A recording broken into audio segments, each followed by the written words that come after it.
All right, we're going to pull back the curtain on a hidden world of chemistry. It's kind of like a secret society of molecules, and they are absolutely essential to life as we know it. We are talking about coordination compounds. So let me just start by asking you a question.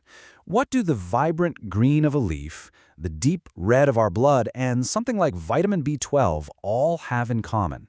I mean, on the surface, they seem totally unrelated, right? But chemically, they share this really profound secret. And the answer is, they're all coordination compounds. Right at the heart of chlorophyll, there's a magnesium ion.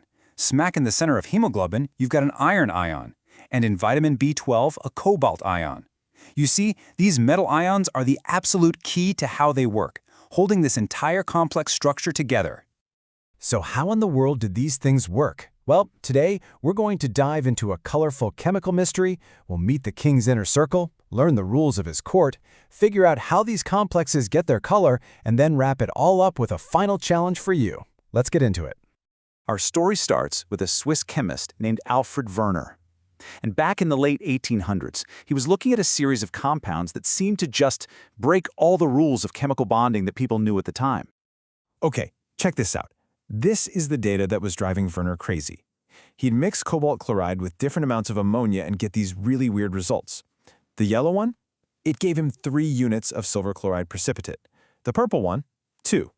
And then, get this, the green and the violet ones, which were made with the same amount of ammonia, only gave him 1. So that was the puzzle, right? You're using the same basic ingredients, but you're getting compounds with different colors and completely different behaviors. I mean, how could 2 compounds with the exact same formula be different colors, green and violet? Something much deeper had to be going on. And this is what led to Werner's absolutely brilliant insight. To really get it, let's use an analogy. Let's think of the central metal ion, in this case cobalt, as a king in his royal court. Werner basically said, hey, what if metals have 2 types of bonding power? He called them valencies. The primary valency is like a tribute. It's an easily broken bond that just balances the metal's charge. But the secondary valency, now that's the king's inner circle. These are strong, fixed bonds that hold the whole core structure together. And that was the revolutionary idea. So here's the most important part. We show that stable inner circle using square brackets. Everything you see inside those brackets, the central king and his closest courtiers, is called the coordination sphere. And the thing is, it acts like a single, unbreakable unit when you dissolve it. And who gets to be in that inner circle?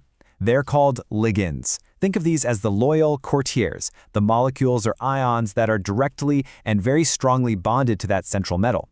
In Werner's experiments, these were the ammonia molecules and, as it turns out, some of the chloride ions. Now, anything written outside the brackets is a counterion. These are our tribute pairs. They're only weakly attached and can pop right off in water. And just like that, Werner's puzzle was solved.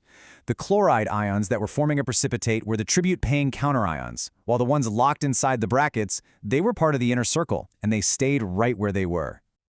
But Werner's theory didn't stop there. He realized it wasn't just about who was in the inner circle, it was also about how they were arranged. And this brings us to this super important idea of isomers, compounds that have the same formula but totally different structures. First up, we have geometrical isomers. So if you have 2 identical courtiers, let's say 2 chloride ions, they can either be right next to each other, we call that the cis isomer, like they're sitting side by side, or they could be on opposite sides of the king. That's the trans isomer, like sitting across the dinner table. And this tiny difference in arrangement creates completely different compounds, and that explains Werner's green and violet puzzle. Then you have something called optical isomers. The best way to think about these is to just look at your own hands. They are perfect mirror images of each other, right? But no matter how you turn them, you can never stack them so they line up perfectly. They're non-superimposable. That's exactly what these molecules are like. And finally, there are structural isomers. This is where the atoms are literally connected in a different order. So for example, with linkage isomers, the same ligand can just attach through a different atom. With coordination isomers, ligands can actually swap places between 2 different metals. And ionization isomers, well, that's when a tribute pair and a courtier trade places. And in solvate isomers, even a solvent molecule can get in on the action and swap with a ligand. Okay, so I think we've got a good handle on the structure, but what about one of their most amazing properties? Those vibrant colors. To really understand this, we need to jump ahead to a more modern theory of bonding. You know, as fantastic as Werner's theory was, it couldn't explain why these compounds were colored. Even the next big idea, valence bond theory, couldn't quite do it. It just fell short when it came to explaining the colors, the specific magnetic properties, or why some ligands had a much stronger effect than others. And that's where crystal field theory comes in. This model imagines our ligands, the courtiers, as just points of negative charge. Now, the metal's outermost electrons live in these energy states called d orbitals. As the ligands get close, their negative fields literally push and pull on these orbitals, causing them to split into two different energy levels, one that's a bit higher and one that's a bit lower. And this energy split, that is the secret to color. It's so cool.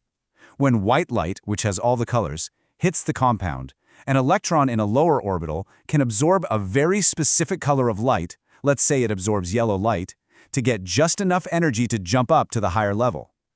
Since that yellow light gets absorbed, it's taken out of the mix. What our eyes see is all the leftover light, which appears as the complementary color, in this case, violet. So we've gone on this whole journey from a historical puzzle all the way to a quantum mechanical explanation for color. Pretty wild. Now it's time to put that knowledge to the test. For our final challenge, let's pretend you are the chemist in the lab. Here's the problem. I give you two vials. They have the exact same atoms, just arranged differently. In one, the bromide is the tribute pair, and in the other, the sulfate is the tribute pair. They're ionization isomers. Your job is to prove which is which. How would you do it? Okay, here's how you'd crack it. First, you dissolve each one in water. That sets the tribute pair, the counterion, free to float around. Then, to the first solution, you add some silver nitrate. If you see a solid suddenly form that's a precipitate, you know it's silver bromide. That proves the free ion was bromide. Then, to the second solution, you add barium chloride. If a precipitate of barium sulfate appears, you know for sure that sulfate was the counterion. Simple, elegant, and it proves the whole theory. So, let's just quickly run through our journey. We started with Werner's baffling mystery, which he solved with his amazing idea of two valencies. We used that royal court metaphor to get a handle on the coordination sphere, ligands, and counterions. We saw with isomers that how things are arranged is just as important as what they're made of. And finally, crystal field theory gave us that beautiful explanation for their stunning colors. When you really think about it, from the chlorophyll that powers our entire planet to the medicines that save lives, the invisible rules of these tiny chemical courts are defining our reality. It kind of makes you wonder, what other elegant, invisible structures are out there, hiding in plain sight, just waiting for us to figure them out?